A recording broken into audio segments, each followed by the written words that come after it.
Right. Good evening, everybody. Thank you to all the councillors and officers who are joining us for today's meeting. We have no public participants. Councillors and officers are reminded of their commitment to the Civility and Respect Pledge and to be mindful of this during tonight's meeting. Please be aware that the council is video recording this meeting and this will be uploaded to our YouTube channel. I'd like to highlight some of the key points of the meeting format. Please can I ask everyone to have their phones switched off or to silent. Please remain seated unless you're invited to speak or need to take a comfort break. You know where the toilet facilities are, fire exits are the doors out of the chamber and the external fire escape main entrance through which you enter the building. Assembly point is outside the Royal Mail office on West Street. In the event of a fire, do not use the lift, and for those who require the lift, officers will guide you to the correct process. To all present, please remember to show respect to others in the meeting and avoid interrupting where possible to enable others to follow the meeting. If any councillor feels concerned about any point of the meeting or discussion, please clearly state point of order and I will then gesture for you to elaborate. If anyone present is felt to be behaving unacceptably, they can be ejected from the meeting by resolution. Thank you for listening. On behalf of the council, I'd like to thank everyone for attending this meeting. So I would just like to suggest a minute's reflection, just so that we can clear our heads and just remind ourselves of what we're here to do, and to remind ourselves that we're here because of the people of Seaford and for the people of Seaford. So just a minute's quiet reflection before we actually start what I think is potentially quite a long meeting.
Right, okay, we'll now resume the meeting. So item agenda 1, apologies please, Carl. Thank you, Chair. We have apologies from Councillor Dunn and Councillor Richard Honeyman for both personal commitments, from Councillor Rutland for work commitments. We also have lateness apologies from Councillor Markwell, who expects to arrive around 8 p.m, and Councillor Dubas, who has work commitments but she is still aiming to attend. Thank you. You've got all those? Yeah, okay. Right, second is the disclosure of interests. To deal with any disclosure by members of any disclosable pecuniary interests or interests other than pecuniary interests as defined under the Seaford Town Council Code of Conduct and the Localism Act 2011 in relation to matters on the agenda. Are there any declarations of interest? No? Moving on. 3, public participation. We have no members of the public, so we'll move on to item 4. Petitions. Do we have any petitions? Right, so we shall move on to the first full agenda item, which is item 5 on page 6. Are you attending that? Quite happy to take that one. Thank you, Chair. So this is the updated purchase ordering and payment for goods and services policy. So this policy has been updated aligning with the financial regulations and with our current processes within the organisation. Just to highlight that this was a required update as it was highlighted in our recent audit as being an update. If anyone has any questions? more than happy to help. Councillors, any questions, queries, points to make? So, that's good. This was, of course, just to remind you, these were brought to the very long meeting in January. So we have read them before, but we haven't actually debated them because we ran out of time. So, what we're being asked to do is to consider the revised purchasing order, to consider the additional change to the policy being recommended, and to move to a vote. So first of all, we're being asked to note the contents of the report. Can I have a proposal, please? Councillor Walraven and the seconder, Councillor Honeyman. Those in favour? Thank you. Anyone against? Any abstentions? Thank you, that's passed unanimously. And to adopt the revised purchase order and payment of goods and services policy as presented with the report. Could I have a proposal, please? Councillor Matthews, a second, Councillor Borman, thank you. Those in favour? Thank you. Pardon? That's unanimous, yeah. Is anyone against? Any abstentions? So that is passed unanimously. Thank you.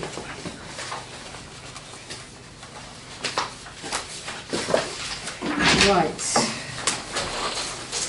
Moving on to agenda item 6,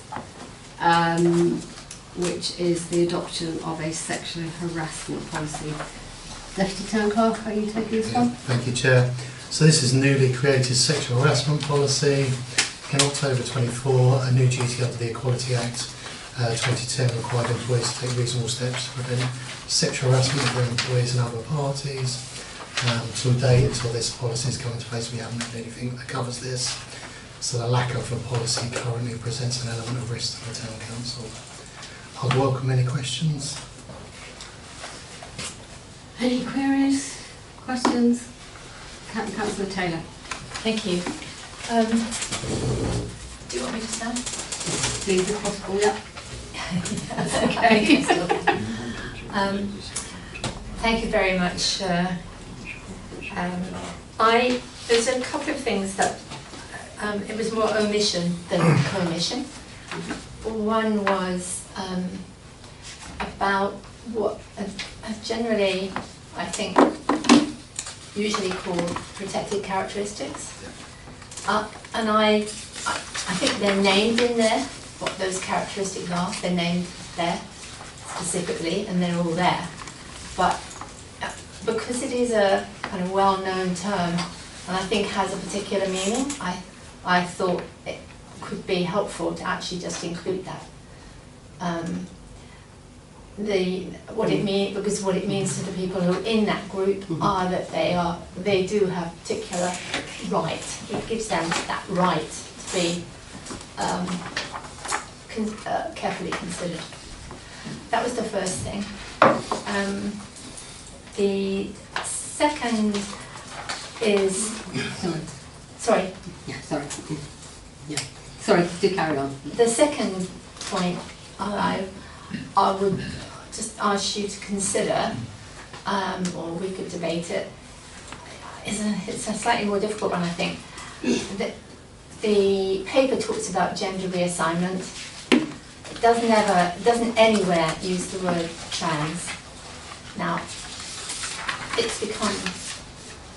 that has become a very difficult area for discussion. But again, I felt that by using the term gender reassignment, which I think probably means trans, that's a more everyday term that people could perhaps understand more easily than gender reassignment. Or we don't take out gender reassignment but use the word trans, and it is very contested area, trying to define it, and I'm not going to try and define it here, but I felt that it would be appropriate to include that terminology. Thank you. Thank you. Councillor Adelina. Thank you, Chair. Just got two minor points. It's on the roles and responsibilities, and I know the last paragraph talks about officers and other parties, and I would like to just say something like this: councillors as well, because councillors do have responsibilities, and I know we're quite lucky to with my fellow members at this session of the council. But I think in the future, we never know what the future holds, so I think it'd be nice to just specifically state that as councillors as well, we do have responsibilities, and I think I would just like to put it in a paragraph to have that in there as well. And finally, again, another point, and I know the town clerk is the CEO of the organisation, that I think that's actually something that actually defines to actually show that ultimately the town clerk as the CEO has a responsibility as well to maybe to make sure that everything is. So I think that's something that again highlights the responsibility of the CEO of the organisation. Any further questions or comments? Can I ask a question myself? Because I noted the issue about where do councillors sit with all this. And when I was thinking about this, I was thinking, well, what happens if a council employee complains about a councillor sexually harassing them? Presumably that would be a matter for the monitoring officer, would it? Yes, I assume so. Yeah. I mean, the policy as a whole, in terms of the statement, it covers it as committed to providing a safe, trustworthy environment for all officers and other parties carrying out work duties on behalf of the council.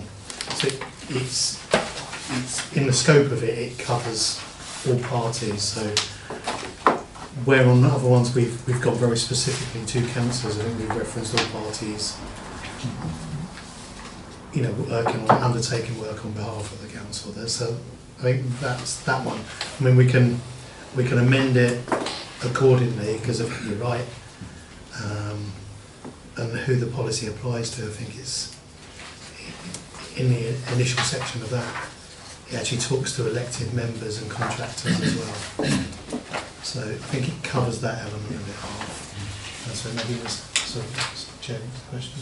Yeah, sorry, it was about how would senior officers deal if an allegation of sexual harassment was made by a council employee against a councillor. And my question was, would this be a matter for the monitoring officer, or would there be anything dealt with internally? I think it would be a matter for the monitoring officer if there was a complaint from a staff member about a councillor. Yeah. And we would take guidance from the monitoring officer at Lewis as to how best to proceed with that. I mean, I think what Darryl pointed to is in 3.2 it does say the provision of this policy should also extend to all individuals associated with the council, including but not limited to elected members and contractors acting on behalf of the council. So I'm relatively comfortable that it talks about that councillors are subjects to the policy. In terms of the point that Councillor Taylor made, okay. In terms of the point that Councillor Taylor made, I didn't fully understand what the initial question about the protected characteristics. In 2.4 it talks about the policy applies to sexual harassment on any grounds related to a disability, and then it lists out the protected characteristics. Yes, that's I wasn't sure what you were saying in the first. Do you want it named as a protected characteristic? I'm asking for the term protected characteristics to be named. Yes, they are listed. Okay. Sorry, I misunderstood what you were saying. I was looking at Darryl and he was nodding, so I stopped explaining. I'm happy if everyone's in agreement that we can add that term protected characteristics ahead of those on 2.4. And then with regards to your question about trans, very well there. So just to check this right. It says under here, gender reassignment is a legal and social process of change in one's gender and is used in a legal context like the Equality Act to protect individuals. I mean, I have no objection to using gender reassignment and then we /trans. Yes. So it's kind of he uses a term that people might be more familiar with. Yeah, that's all I'm asking. Okay, I'm happy to make Yeah, those changes. it's the more everyday term. Brackets would probably be better. Yeah, After gender reassignment, that's what, yeah, a bit in brackets, trans, and then that highlights those, so I'm happy to go for those. Thank you. Councillor Matthews.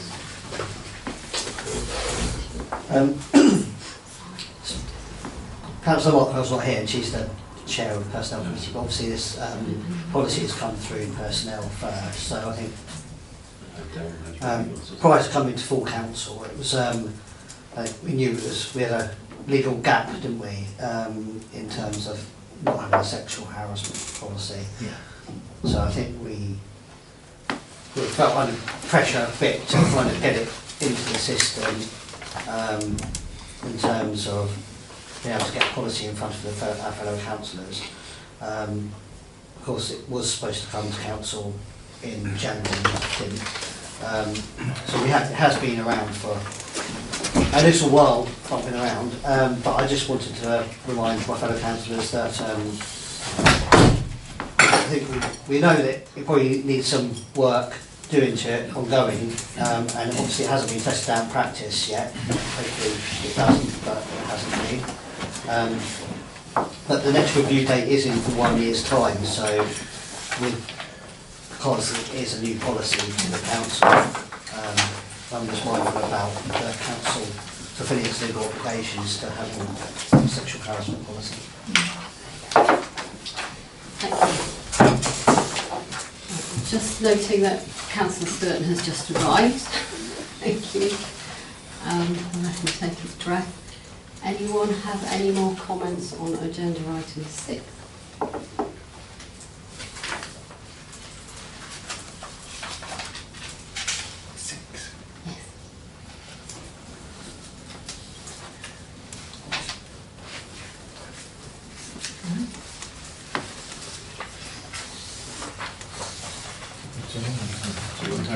Yes, please, I would like to make a comment on what in my paper seems to be agenda item 20.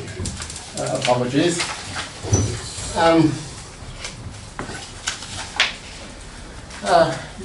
Madam Mayor, I would like to comment on this policy, which I must say I have certain reservations about it. The policy, as I see it, does, in broad terms, does two things. Thing number one is that it tries to create a culture of respect and a harassment-free working culture, and I applaud the attempt, and I could nitpick, but I'm not going to quibble. I think that is laudable. The second thing it does is that it tries to, in my view, and I'm sorry for slight cynicism here, it tries to, in certain ways, absolve the council as a public body from responsibility for certain things whilst placing that on certain individuals, and I want to speak against that. But first I want to ask a question which I'm sure can be answered when I get to the end of my comments. The first is, were trade unions or any other bodies consulted in the preparation of this policy, and in what way? As colleagues will know, ACAS guidance on creating a sexual harassment policy says that you must consult with trade unions or other worker representatives in the creation of a sexual harassment policy, and failure to do so means that if this reaches an employment tribunal and the employment tribunal finds against you, then there is an uplift of damages, an automatic uplift for damages for the failure to consult. So I just want some reassurance that that has been done and has been done. appropriately. To come to what I think is the more problematic content, the nub of the matter are, I think, two things. Firstly, the responsibility placed on specific individuals within the council to do things or give assurances that they are just not in a place to give. For example, line managers will monitor the workplace to ensure that zero tolerance boundaries are in effect. Shorten slightly. The point is, line managers can do a lot, but they cannot actually ensure that that will happen. And it is not right that if that happens, that the responsibility is on line managers. But the even bigger problem is the responsibility, and indeed I go so far as to say obligation, that this policy places on victims and witnesses of sexual harassment to report their own abuse. Imagine a situation, I'm sure this would never happen in Seaford Town Council, but this is precisely the sort of situation that the policy is meant to guard against, quite properly so. A senior officer inappropriately propositions an intern, who is the victim, witnessed by another victim. Witnessed by another intern. There is a structural imbalance of power there. It's just an unrealistic expectation, an unrealistic requirement for either of those interns, the victim or the witness, to be expected to report the senior officer. There are all sorts of reasons related to imbalances of power that they might not do so. The policy makes frequent reference, and I'm sorry I don't have the wording here, but it makes frequent reference to promptly or immediately reporting harassment. There are many situations in workplaces where victims or witnesses don't realise the nature or character of what they have witnessed for till some considerable time afterwards. A senior officer invites the junior intern to a naked sauna. Is that sexual harassment? Is it not? Well, I can tell you that it is, but you know, someone, I mean, I travel with work to Finland often, and I'll tell you it is slightly different there, but in this context it is. It might take the victim or the witness some considerable period of time to realise what has just happened there. I'm sure I had some other things I wanted to say, but I think that'll do to be going on with. So, do you have any suggestions for changes of wording or anything specific? I mean, I think it's not a drafting issue. I think it's a substantive issue. This needs to go back to Personnel Committee, would be my recommendation. Right, okay. Anyone got any more further questions or comments?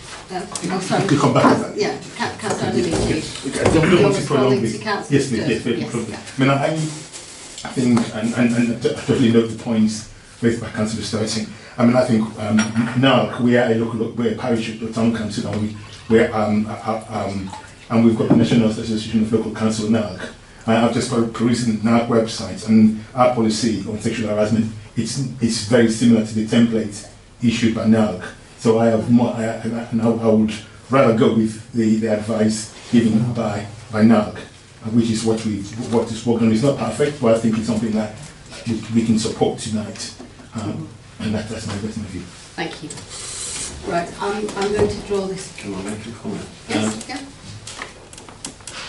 Officers weren't aware of the point that you made at the beginning, Councillor Sturton, that this policy needs to have been consulted with the unions, or in the absence of the unions, with staff or staff representatives, and that process hasn't taken place for this policy.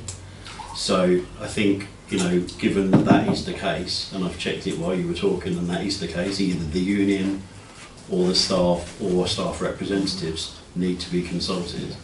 I think personally, probably the best way forward would be for it to be withdrawn and for us to consult the staff and then bring it back in due course to ensure that we follow that. And as part of that, we can review the other comments that have been made this evening by yourself and other councillors and maybe make amendments where those points should be made. So are you recommending at this point that we reject your I would policy? recommend that you... Should we have a vote on it? Or do we just accept your... I can't withdraw it, you need Yes, to have a vote, okay. but yeah. So the proposal is that we withdraw the discussion and the vote on this agenda item now, subject to further discussion and verification. Is Could that I right? have that as a recorded vote, please? Certainly, yes. You have to wait for George to do it. Right, can you just hold on a minute then? There's a process for this.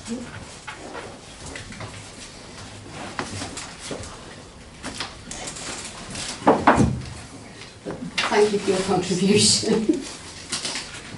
Chair, just while we're waiting, are we voting on an amendment? Or We're are we voting on the fact original that we withdraw it. With subject. Withdraw it and defer it to another withdraw meeting. it. Okay, So that the needs to vote- be proposed by a councillor rather than an officer, doesn't it? I will propose that. If it says that. Right. That's the Yes, but we're rule. waiting for the recorded vote.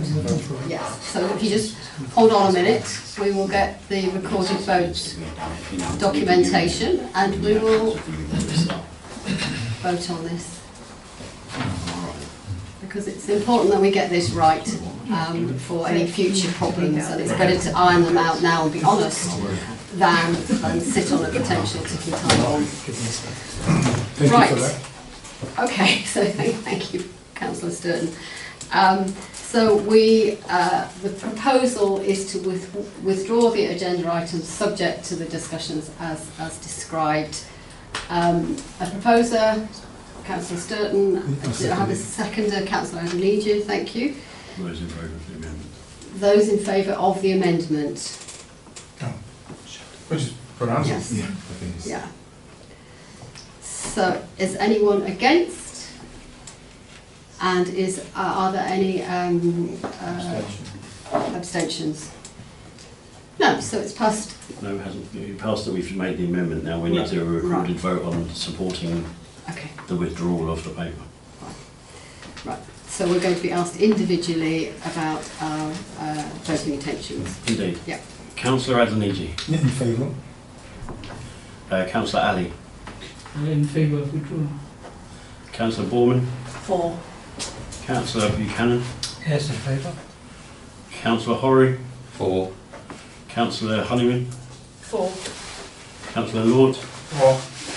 Councillor Matthews. For. Councillor Meek. For. Councillor Sturton. For. Councillor Taylor. For. Councillor Walraven. For. Councillor Wearmouth. Four. It's So unanimous. unanimous. Thank you. Right, so that is going to be withdrawn and examined, so thank you. Right, moving on to agenda item 7, the adoption of an absence management policy. Deputy Town Clerk again, please. Thank you, Chair. So this report covers the introduction of an absence management policy. So this policy covers all absences excluding sickness, because we have a sickness absence policy already. As stated in the report, later this year we'll be merging both policies into one and picking up the missing element of the policy, which is long-term sickness. I welcome any questions. Any queries, comments? No? Okay, that's good. Right, so we're being asked to consider the absence management policy, noting recommendations for adoption by the committee and to move to a vote on the motions below. So first of all, we are noting the contents of the report. Can I have a proposal, please? Councillor Meek, and a seconder, please. Councillor Lord. Those in favour?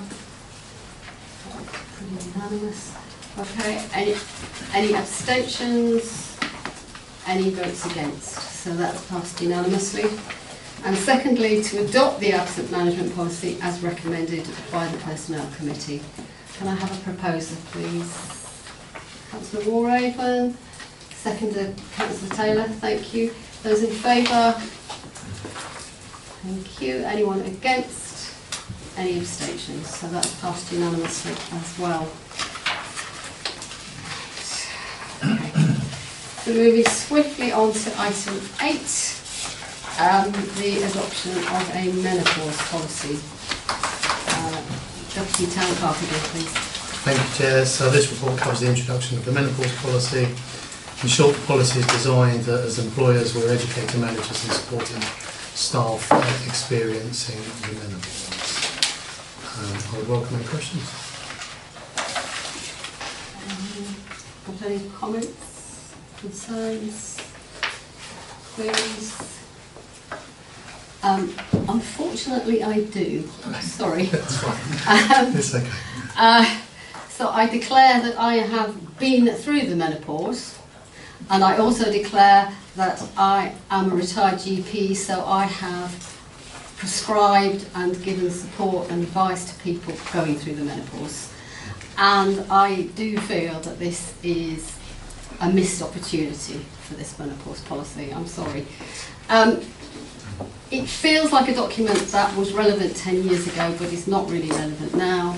It does not mention HRT, which is much more freely available and wider in its use. I think this paints a very negative picture of people going through the menopause.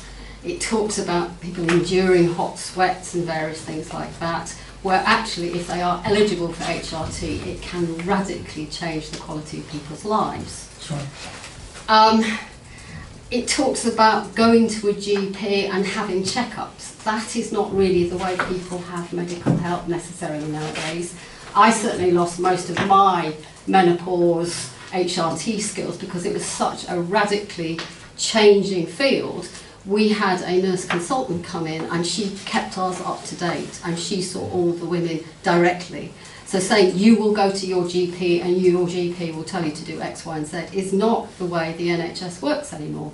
Plus the fact that people are, if they feel that primary care and NHS is not looking after their needs, they are buying private menopause clinic advice as well.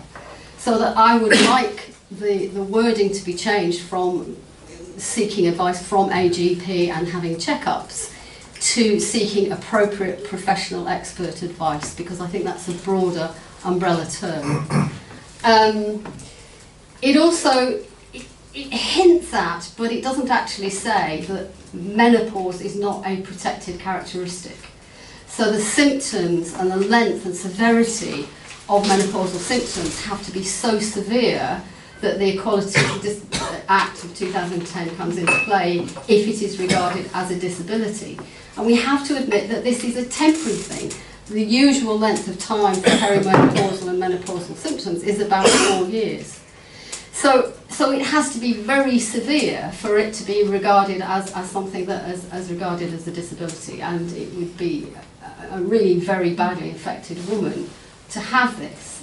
And in fact, the people who are most likely to come into this very severe category are perhaps women in their 50s who are well controlled on HRT, then develop hormone-sensitive breast cancer and have to come off HRT and are also on drugs that give them menopausal symptoms.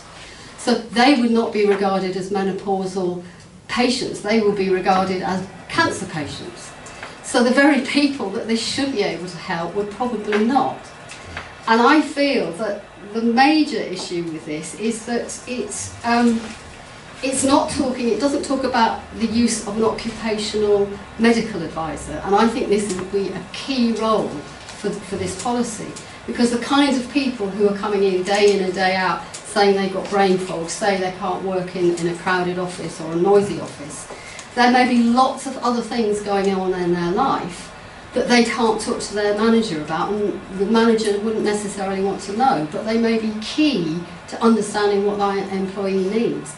And I think a skilled occupational health advisor who would be able to perhaps work out what is relevant, what are reasonable changes and amendments to the work environment, and take the history from the employee and put that into a reasonable framework that can be confidently and confidentially presented to the employer. So I think there are various omissions here that I think are why I feel this is a lost opportunity. And there is also the issue about transgender people. That there may be people who still have ovaries and they may go through menopausal symptoms even if they're non-binary, for example. So I feel that this is somehow out of date. It needs to be looked at in a different way. And the last thing is that when you look at the references, they're really all very much saying the same thing. And the medical side of signs and symptoms of the menopause, there's actually a very good employment policy on the local government association website where it talks about the implications of menopause and the responsibilities of the employers, not just what menopause looks like. And lastly, then also talks about premature menopause as if that's just something extra thrown into the pot. Whereas premature menopause, i.e. before the age of 40, is actually a medical condition and may have nothing to do with menopausal symptoms. It may be a cause of infertility. So there are a few things here that are really muddled up a bit, and I don't feel happy to feel that this is the best we can do. Okay. Consider I'm told off. Obviously there's a lot of information there, and I think the start point for this policy, it was always designed as an awareness policy around menopause and an understanding, and given our workforces predominantly female and probably at least 50% of them are menopausal at this moment in time, so I think it was the whole idea of it was to provide that information, that background, so that everybody has an understanding and those people are supported in their employment and we will have a better understanding. So that was the premise behind it. I think the specifics around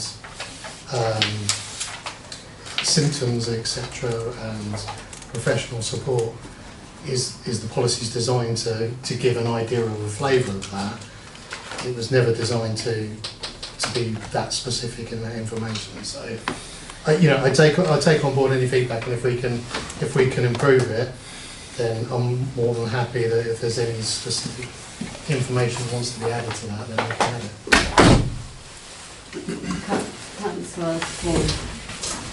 Yeah, thank you, Chair. This council's needed a menopause awareness policy. It's been a long time coming, but I do agree with your comments that it could be more with it. But as you said, that even in your profession, this changed very quickly, and this will continue to change. We do have a review date in 1 year's time.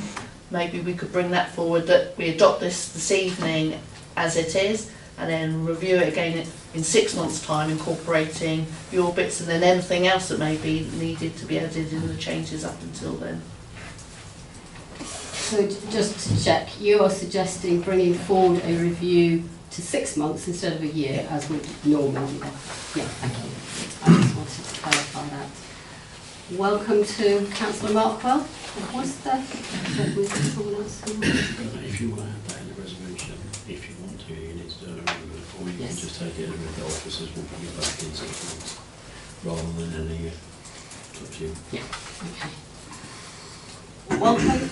We're on agenda item 8, menopause. I just worked that one. Okay. Right. So are there any further questions or comments? So what I'd like to do is suggest an amendment that we suggest that the menopause policy is brought back for review in 6 months' time. I'm happy to propose that. Is there anyone who'd like to? Is that to full council or personnel? Personnel. Okay. Personnel, yeah. Yeah, to personnel. Is anyone happy to second that? Councillor Taylor. Sorry, just to clarify, are we saying that personnel, when it's brought back, are able to adopt it, or are we saying that it's going to go to personnel and then come back to full council? Because in that case, it's quicker for it to come back to full council straight away. Do you see what I mean? Yes. You need to delegate power to personnel to approve it then, if that's good enough, Yes. unless it needs to come back to full council. Yes. Yes. I have already submitted my written comments, so that would work. So we're voting on an amendment to bring the policy back to the Personnel Committee in 6 months with delegated powers for approval. So we have a proposer, me, and a seconder. So all those in favour of that amendment, please. Thank you. Anyone against? Anyone abstaining? No. Right, so we're now going to vote on the recommendations. So we're being asked to note the contents of the report. Can I have a proposer, please? Thank you. Councillor Matthews, the seconder. Councillor Lord, those in favour? Thank you. Anyone against? Anyone abstaining? Right. Thank you. Councillor Duba. Yes, okay. Right. So I've lost it. That was passed. Yeah, so we passed that. Moving on And to the so, amended so recommendation. the next point is to adopt the menopause policy subject to the recent amendment as recommended by the Personnel Committee. So can I have a proposal for that, please? Right, Councillor Matthews, seconder, Councillor Adonici. Those in favour of the amended policy? Thank you. Anyone against? Any abstentions? So the amended policy, And the recommendation. the recommendation is passed. Thank you. So we welcome Councillor Duba. Thank you. We know that EGMs are difficult, so thank you everyone for being able to fit this in. Right, moving on to agenda item 9, which is review and classification of the staff handbook. Darryl. Yeah, thank you, Chair. So the report covers the review of the staff handbook and a request to remove this as a policy and for it to remain as a supporting document. The main factors around this is the staff handbook updates itself any time we make any changes to policy. So in its current format, it means that we can, or in a new proposal, it means that we can change with any policy updates and staff accordingly. I just welcome any questions. Questions, comments? No? So, Laura, some of them are getting through. Right. Okay.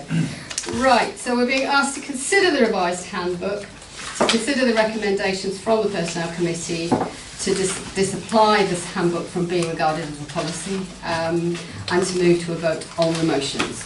So first of all, we're being asked to note the contents of the report. Can I have a proposal, please? Councillor Horrow, seconder. Councillor Markwell, thank you. Those in favour? Thank you. Anyone against? Any abstentions? So that's passed unanimously.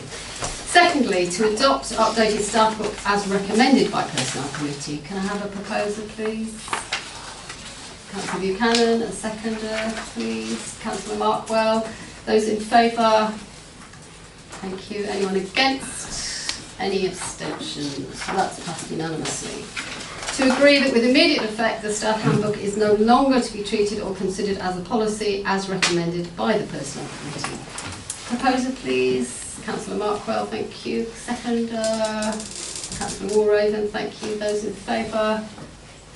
Thank you. Anyone against? Any abstentions? Unanimous, thank you. And finally, to delegate power to the Town Clerk and Deputy Town Clerk to update staff handbook as required, as recommended by the Personnel Committee. Proposer, please. Proposer, thank you. Councillor Taylor, a seconder, please. Councillor Lord, all those in favour? Thank you. Anyone against? Any abstentions? So, unanimous again. Right, so that's the first white bundle. Right, moving on to agenda item 10, revisions to the 2026-27 meeting timetable. This being related to the council elections. Georgia. Just quite a simple report really. With the county council elections going ahead on the 7th of May, we've had to change a few meeting dates. So we're just suggesting moving the 26-27 AGM to Thursday the 14th of May. So there was a planning meeting planned for that evening, so we're suggesting bringing that forward to the Tuesday the 12th. And yeah, happy to answer any questions. Comments, questions? Right, let's move to a vote. Okay, so we're being asked to consider the proposed date changes and to move to a vote. So the recommendation is to approve the revised dates as presented within the report. You do realise that this means I'm a mayor for 1 week longer. So make sure you understand what you're voting for. Come put that with his man.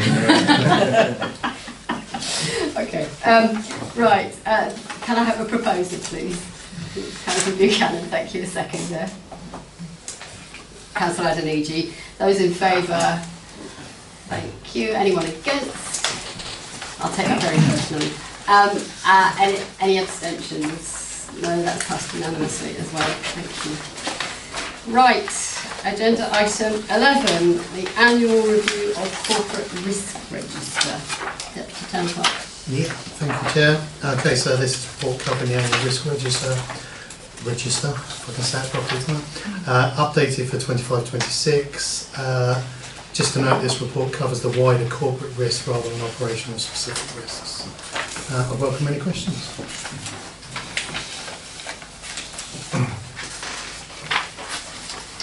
Councillor Adeniji. Just a quick question, please. I did notice that in terms of assets, you talk about protection of physical assets. But I couldn't say anything about protecting data assets in terms of data integrity and resilience. And I wasn't sure if there's anything that there's in terms of protecting data. Is it in iCloud? Is it a physical backup somewhere? Do you have a copy? I mean, generally, the advice generally, and I've been working on IT for many years, is that you always have an iCloud backup, physical backup as well, so that if anything happens to iCloud, you can restore at any time. But I just don't know if it's something that you do consider to have in your data. Chair, happy to respond to this one. So currently everything is backed up to a server. It's backed up every evening and recovered, so it can be recovered. The plan from September is everything will go to the cloud, because that gives it greater security, and from a business continuity that leaves us in a better position. We'll also have backup for the cloud as well, and that's put in place. We're currently working through that at the moment. But from data integrity, everything is backed up every evening and can be recovered from the local server. Can I come back? Yeah, no, that's fine. And I have no doubt that you do have. I guess my question is, isn't that a risk that should be identified in the risk assessment policy? Let me just check. I thought yeah, I couldn't see it, so maybe I missed it.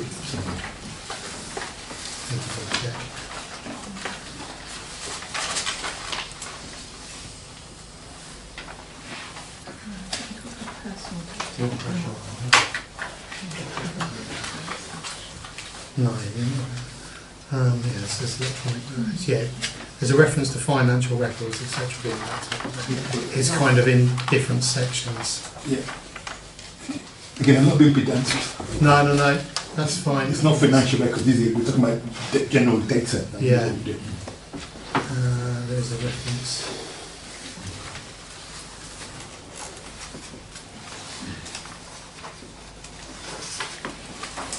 Page 95, there's a number of different references to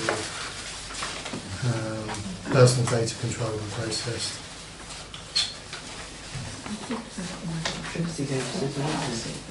Yeah.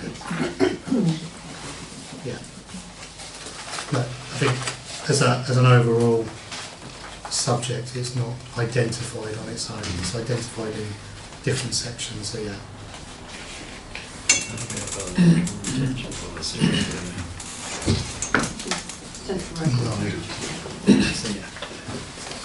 Can I make an amendment if that's okay? To just put, I would suggest putting maybe a paragraph that just says something like data integrity and resilience.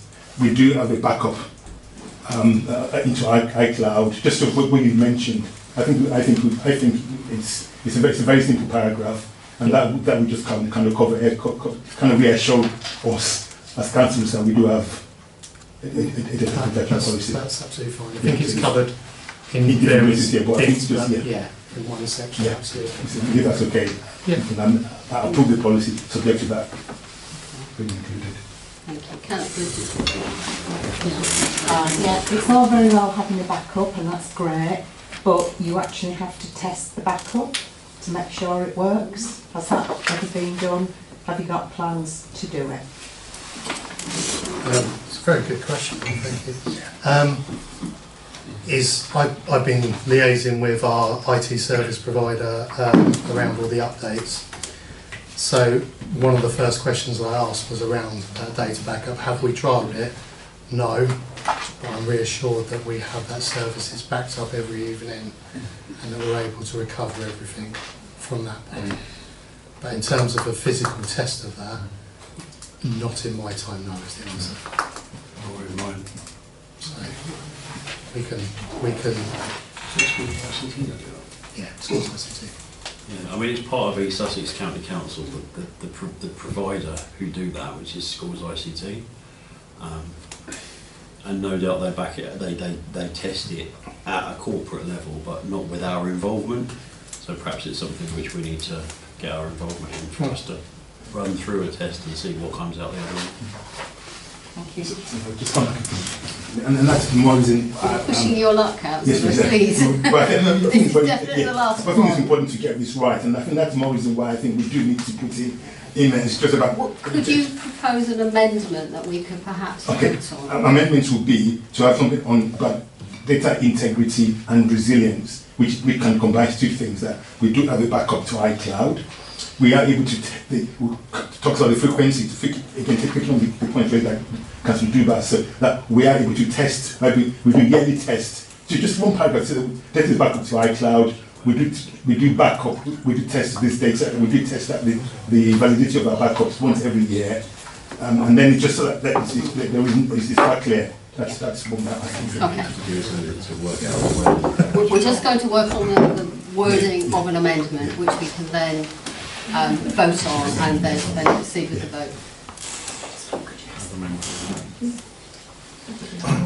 Okay, if you're happy to just add to the end of it, as amended in the meeting. Okay. Because we can't put all of that in. No, absolutely not. Okay.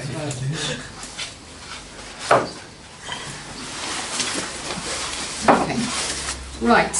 Okay, we're now going to, having been asked to review and comment on the corporate risk register and vote on the motions below, we are firstly being asked to note the review of the Town Council's corporate risk register.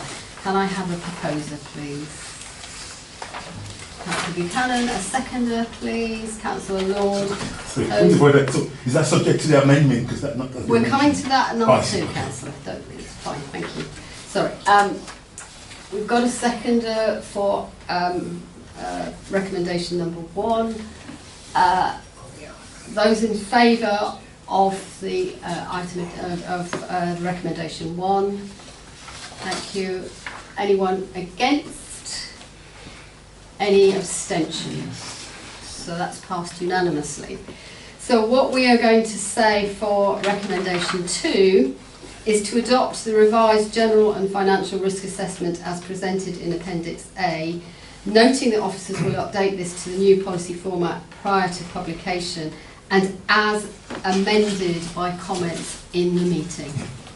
That's okay? We need to vote on that amendment. So can I have a proposal for the amendment, please?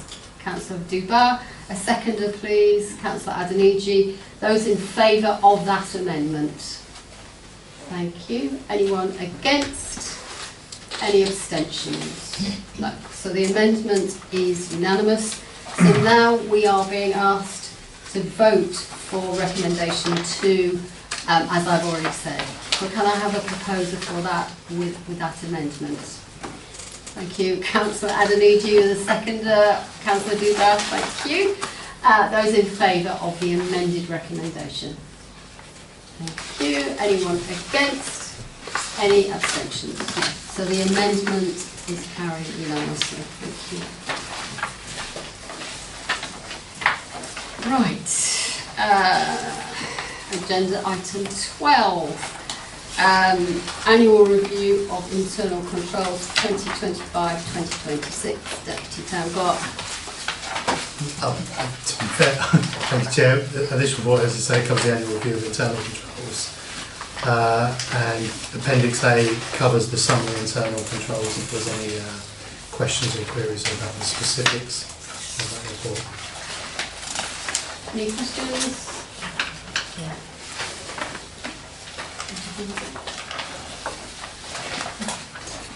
No? I'd just say it all made a lot of sense and seems quite appropriate, yes. But I do also note that there's a lot of work and detail gone into it, so it's, we may be, yeah, sorry. I didn't see your pen, Councillor. Councillor Markwell. It's all right. Thank you, Chair. It's just on the statements, where you have the statements. I was just wondering whether, given that we've just done an amendment to the risk register, whether you wanted to add a sentence in to the statements for the system controls. I don't know, because the statements are relative to the AGAR. But they're not relative to anything else. Yeah, that's all It's they only are. The statements That's that's all. agreeing to the AGAR statement. Okay. Okay. This is a question, if I may. Yeah. Talking about AGAR statements, AGAR 10. I know you're talking about having your website redone with Aubergine. I just wanted to know if, because obviously, do you need to do that before your annual, to comply with Section 10? The answer to the question is the Golf one is about to come live, which is the one that has the primary accessibility issues, and we've completed temporary works on the existing Town Council one to make sure it complies.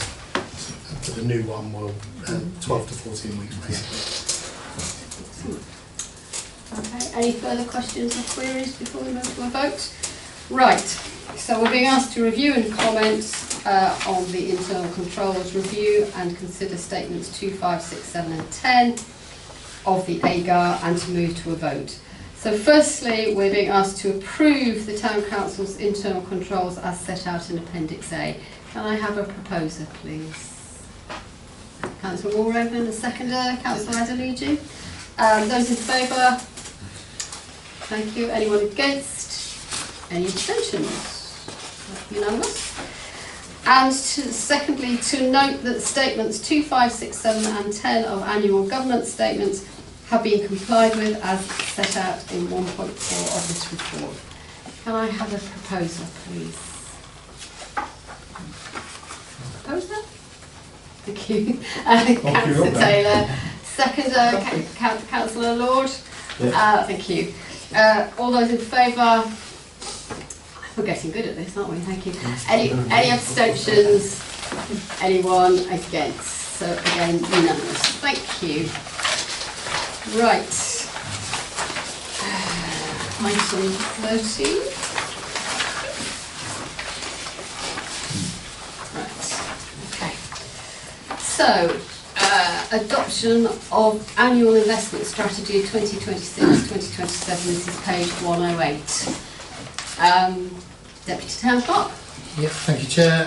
This report covers the annual investment strategy for 2026-27, which you can find in Appendix A. Only 2 notable changes to this policy as detailed in the report, is the estimated balance of the fund and the inclusion of the annual grant scheme. I'll welcome any questions.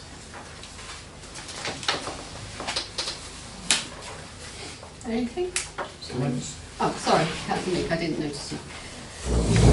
Thank you. I mean, I have to admit I haven't studied this very much in detail, but a general query was, due to our climate change policy and our green credentials, do we consider digging down into what things are invested in, or is it just generally in fairly innocuous funds? In other words, it's just building society type of co-op or whatever it is. It's not in anything that we could look into, dig into, as to how those things are being invested from a point of view of climate policies. Thank you. Thank you. It sits within the two funds, so it's the co-op bank and then the CCLA public sector deposit funds. They're the only two, or currently the only two banks or systems we invest our money in at the moment. Through the chair, can I, for Councillor Meek's reassurance, I've just Googled CCLA's green and sustainability credentials, and they're described as having strong ESG integration and good investment philosophy, embedding environmental, social and governance factors directly in its investment process. So hopefully that should reassure you. That's very swiftly done. I'm most impressed. Thank you. Right. Any further questions or comments before we go to a vote? Right. Okay. So we've been recommended to consider the investment strategy and the recommendation to be adopted for 2026-2027 financial year and to move to a vote. So firstly, we're being asked to note the contents of the report. Could I have a proposer, please? Councillor Matthews, seconder Councillor Meek. Those in favour? Thank you. Anyone against? Any abstentions? No, unanimous. And secondly, to adopt the annual investment strategy 2026-2027 as set out in Appendix A, noting that officers will update this to the new policy format prior to publication. Can I have a proposer, please? Councillor Buchanan, seconder, Councillor Matthews. Those in favour? Thank you. Anyone against? Any abstentions? So that too is unanimous. Right. What I'm planning to do is have a comfort break before we have the exempt items, so we should be on track for that. Okay, so item 14, page 115, review of the financial regulations policy. Deputy Councillor, please. Thank you, Chair. Okay, this report covers the updated financial regulations policy. The policy has been updated in line with the now financial regulation guidelines. There are three notable changes to the policy. One is it aligns with the current staffing structure and responsibilities. The second one is that we've updated the procurement table, taken into account updated procurement legislation. And the third one is we've increased the threshold of the open tender process from £30,000 to £60,000 in line with now guidance. So, anyone has any questions? And following consultation with the chair of that. Okay. Councillor Dubert. 5.2. The RFO should. Can that change to will? The RFO will verify the lawful nature before it is made, and can remove or as soon as possible after the order is placed. Because if it's unlawful, once it's placed in order, you're legally committed.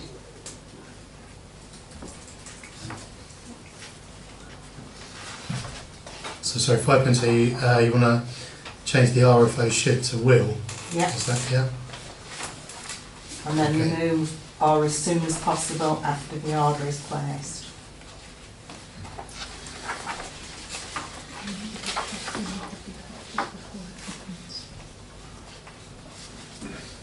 Yeah. Okay. Madam Mayor. Sorry, Councillor Dubas. Have you finished, Councillor? No, that's... Right, we'll continue, Councillor, and then we'll come to you. Thank you. And then at 20.1,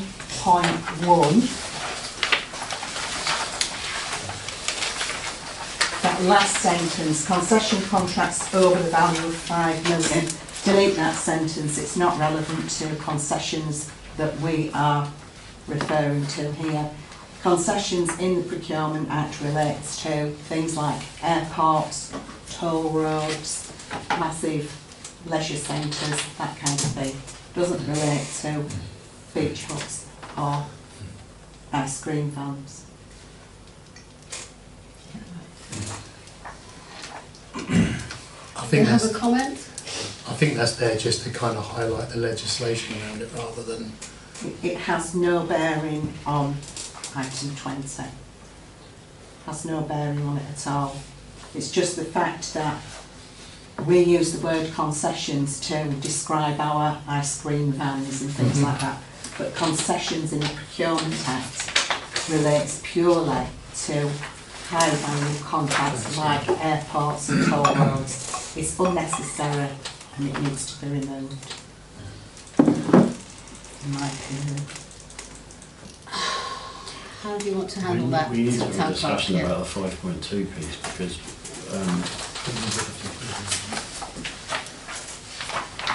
I'm just taking some advice. Madam Mayor, Yes, if we want, Councillor Sturton. if we want normative content and a normative importance, paragraph 5.2, perhaps the word shall would be appropriate. Yes. Rather than will. yeah, it's not the third word that's the issue. It's more about whether or not, as soon as possible after the order is placed, can be effectively removed and continue to operate the town council properly. I mean, all the person that's going to affect one. Well, I don't have an issue with the scheme of delegation as well, because that's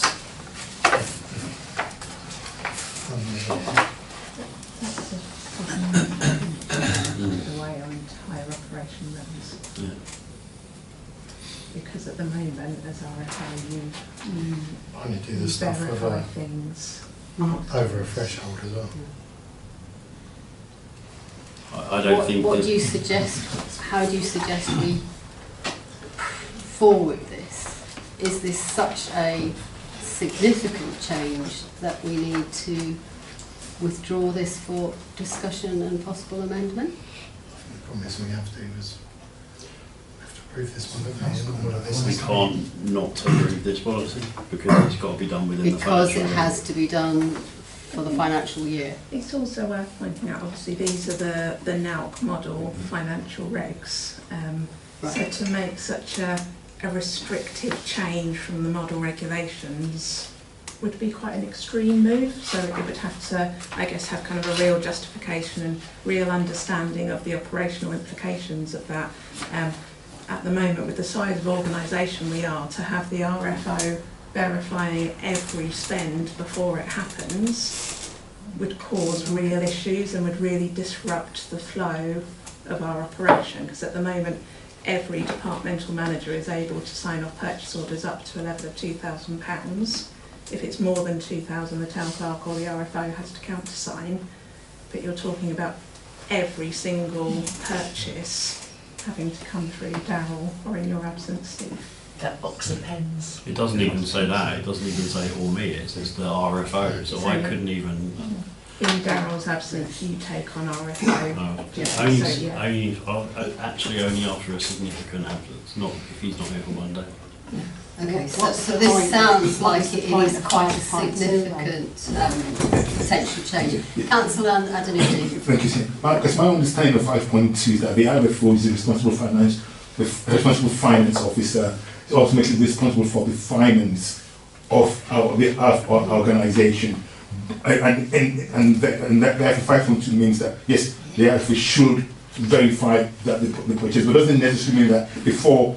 But I don't think that means that but I think, or as soon as possible thereafter, for me, means that that can be verified every quarter or every 6 months. The RFO is ultimately responsible for verifying that. So I'm quite comfortable, I'm probably not explaining myself, I'm quite comfortable leaving this in as it is, because I think that just basically, all this does is just kind of reinforces the role of the RFO as to verify everything that happens in every project that happens in the organisation, but there is no need to verify it before it happens. And I know it's, and what I do take on board Councillor Dubas's point, I think this paragraph is there to make it practical for the organisation to continue its day-to-day function of being able to approve things within this scheme of delegation, but also reinforces the RFO's responsibility to ultimately check and verify that everything is right. Absolutely. Yeah, and that's why I felt comfortable having this.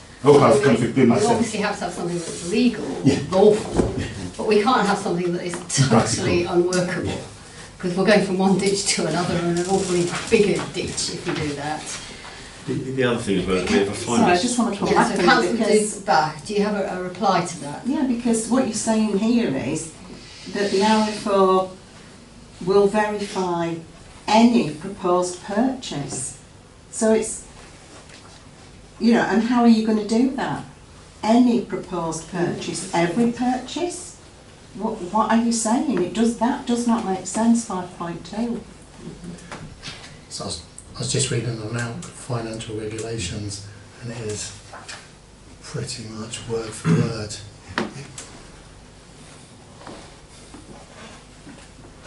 Apart from the legal power being used to meet in which the order is authorised.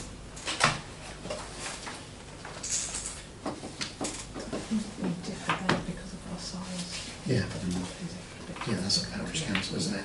That's small, that's what they should be doing. I mean, my understanding is that these NARC guidelines sort of give us a comfort blanket, as it were, of good process, and we can change it. But if we do, we take responsibility for the changes. Is that correct? That if we change things, we have to be able to explain why. Yeah. Well, we have to And what we're verifying is that this is in compliance and almost word for word for the NARC guidelines. So, the NARC guidelines, just to clarify what they're on is, it says the RFO should verify the lawful nature of any proposed purchase before it's made, and in the case of new or infrequent purchases. So it's all there. But through the chair, Yeah. you know, a lot of the NARC guidelines are written for the smallest parish, where Yeah. their one employee is the clerk and the RFO and everything else. And it's a very different beast when we are one of the largest town councils and we've got 27 staff, and not everything can go through Darryl because it's not It's feasible. not practical.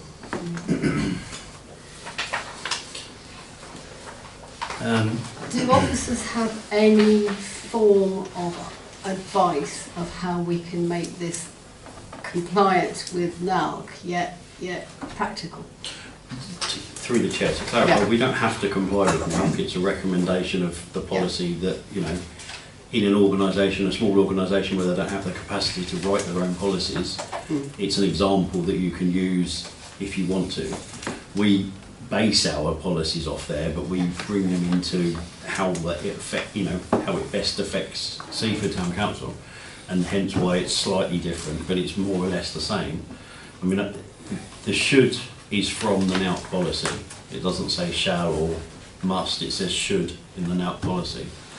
But I don't think that's necessarily the main crux of the issue. I mean, to my mind, I think officers would recommend that the 5.2 remains as it is, because the reason it's written like that is because that's a practical way of running things. And I think if it were changed so that as soon as possible isn't there, then I think that would cause us, it would be a significant blocker on the processes that we use to run the town council. That's all I can really say, but I mean, I can't. Thanks. So I think what I'll do is I'll move to a vote about that and see how we feel about things.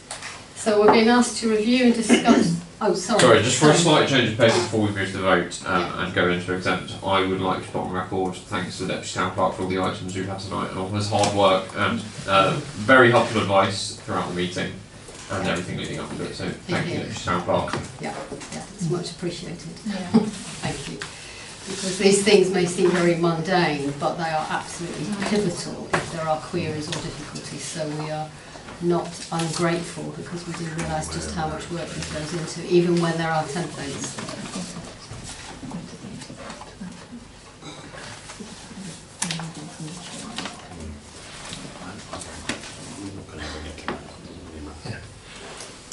Can we move to a vote?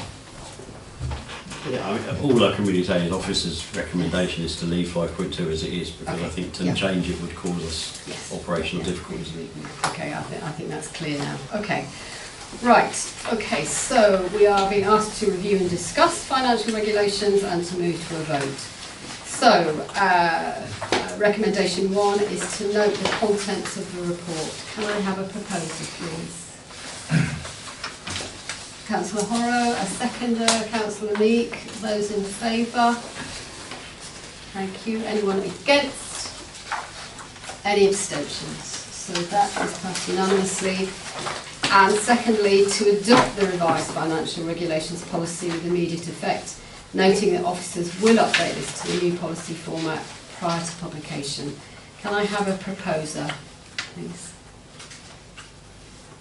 Councillor Meek, seconder, Councillor Buchanan. Those in favour? Thank you. Anyone against? Any abstentions?